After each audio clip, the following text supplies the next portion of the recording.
We're here on the rooftop of the Hancock Center, located on the campus of Marist College in the heart of the Hudson River Valley. I'm joined today by Emily Vail of the New York State DEC Hudson River Estuary Program. It's very fortunate because it's been raining all day, which is interesting because we're here on a very, very strange roof. Emily, what's up with this roof? Well, this roof is covered with vegetation, which we don't see on very many roofs. This is a green roof. Green roof is comprised of three things. There's a layer of vegetation, there's a layer of soil, and then there's a layer of a waterproofing barrier that prevents the water that lands on here as rainfall from going down into the building below. So why is it important to capture this water? Why can't we just have water falling on roofs?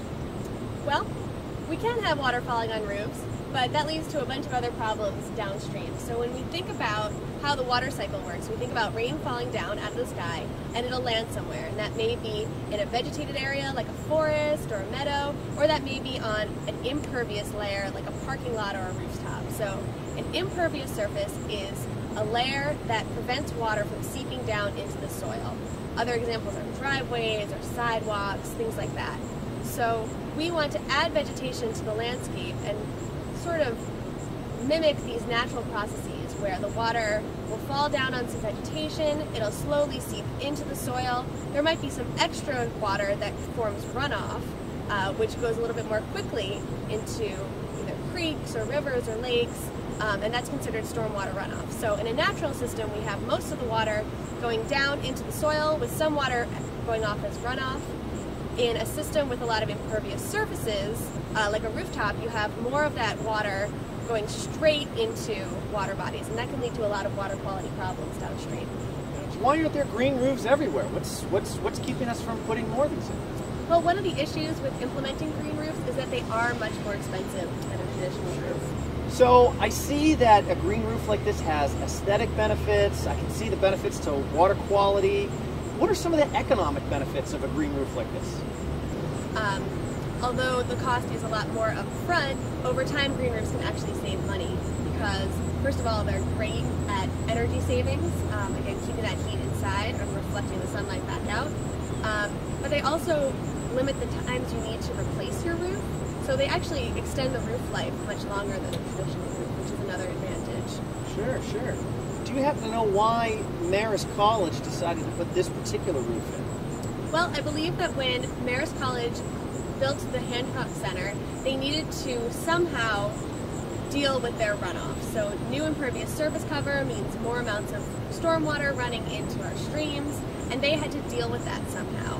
And so they chose to implement this green roof on top of the building, basically cutting out this entire section of impervious surface cover. So with some of the requirements through the DEC, they can account for their runoff by implementing a green roof.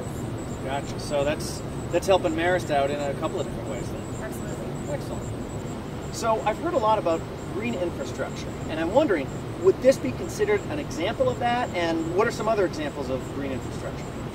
Sure. So green roofs are absolutely an example of green infrastructure. Other examples could be rain gardens, bioretention areas, pervious pavement, even rain barrels. And green infrastructure in general are practices or principles that allow that water to infiltrate into the ground. So, like I said before, instead of having that water run off and go right into our streams and rivers and lakes, we have that water go into the ground and recharge groundwater. So with pervious pavement, it goes right through the pavement. Gotcha. With rain gardens, it gets collected into a shallow depression with plants and slowly goes into the ground. Sure. Now, so you talked a little bit about, this is a college campus. We talked a little bit about cities.